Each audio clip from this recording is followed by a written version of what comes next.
The next week is going to be huge for the US, starting with the jobs report on Friday, then inflation data on Tuesday before the Federal Reserve interest rate decision on Wednesday. And that will really set the tone then for the end of the year and the start of 2024 at a time when the markets are already pricing in a rate cut in March and 4 interest rate cuts next year. So much now hangs on these couple of economic data releases and the announcement from the Federal Reserve, which will, of course, also be accompanied by new economic forecasts and the dot plot as well, showing where policymakers view interest rates moving over the course of the next few years. So there's a lot to watch out for over the next week, maybe why we're seeing a little bit of trepidation in the market at this point in time. But the jobs report tomorrow is the first one, so let's take a look at that and preview that event. And as you can see, we're expecting some decent numbers again. The headline is always the non-farm payrolls. We're expecting 180,000 payrolls in November. That's up from 150,000 previously. The previous numbers are always subject to some quite decent revisions at times. So I think that's something to be aware of. The market can often react to the headline number first and then react to some of the other layers of information we get from the report. So it'll be interesting to see whether that remains the case on this occasion. The unemployment rate is another one that always attracts the headline straight away, and that's expected to remain at 3.9%. But the most important element of the report, in my perspective, is the average hourly earnings. And the reason is because the Fed simply doesn't believe that 2% inflation is sustainable over the medium term unless wages fall to a level consistent with that. Now, that could be around 3% on an annual basis, and we're still a fair way from that at this point in time. But that's why the monthly data is arguably the most important here. So you can see average hourly earnings, the monthly number, previously was 0.2%. This time is expected at 0.3%. Now, what makes this really interesting is the last 3 jobs reports have showed average hourly earnings on a monthly basis rising by 0.2%. That's very consistent with inflation at 2%. The question is, can it be sustained over a long period of time? 3 consecutive readings is one of the reasons why I think markets did get so excited and start pricing in those interest rate cuts next year. If we get a 4th tomorrow, which would be below the consensus expectation, then I think that could be another signal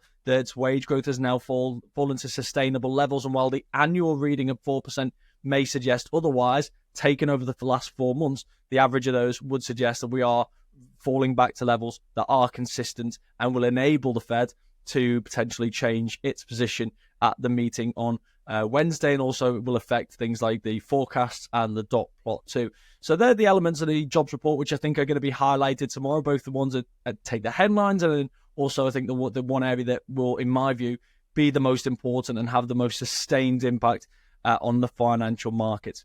Now let's take a look at a chart, and today we've got a gold chart. Now, what's really interesting about this is how it started the week. Gold for a long time has been trading near record highs. It found it very difficult to break above $2,000 in late October and throughout the course of November, but we finally saw that late in the month. And then it started to potentially test those record highs, or at least come close to those record highs. Well, in the early hours of Monday morning, we saw it break through those record highs in very liquid markets, and what actually happened was the price propelled higher very, very aggressively and actually hit brand new record highs well above the previous high around 2070, close to 2150. Now, because it was such a liquid market, that move was probably very outsized, not necessarily reliable, and that's why we saw the price immediately retrace back, and it stabilized then around 2010 to 2030, 2040, where we currently see the price trading at now and where it's traded over the course of the last couple of days.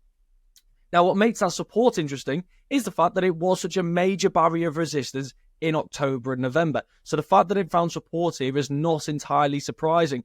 But also the fact that we haven't seen a major breakout in either direction probably isn't surprising either, because we have got those major economic reports from the US tomorrow and on Tuesday, and the big Fed meeting next week. So maybe it is a case of markets waiting and seeing what happens and then responding to that activity as opposed to getting too ahead of itself. I think Monday was a prime example of it getting ahead of itself, again propelled by that illiquid trade, which can sometimes lead to very volatile moves. And we certainly saw an example of that earlier on this week. But the question now for many people is if we do see weaker economic reports starting tomorrow with that jobs report, and like I say, wage growth at more sustainable levels again for a fourth consecutive month, then that could potentially be a bullish sign for gold, because that would reaffirm the expectations in the markets that we could see rate cuts from March, and it could enable the Fed to at least leave the door open to such a move, even if it doesn't fully commit when it meets next week. And then obviously you've got the inflation report as well, which could further propel it from there. But if we see a strong jobs report, if we see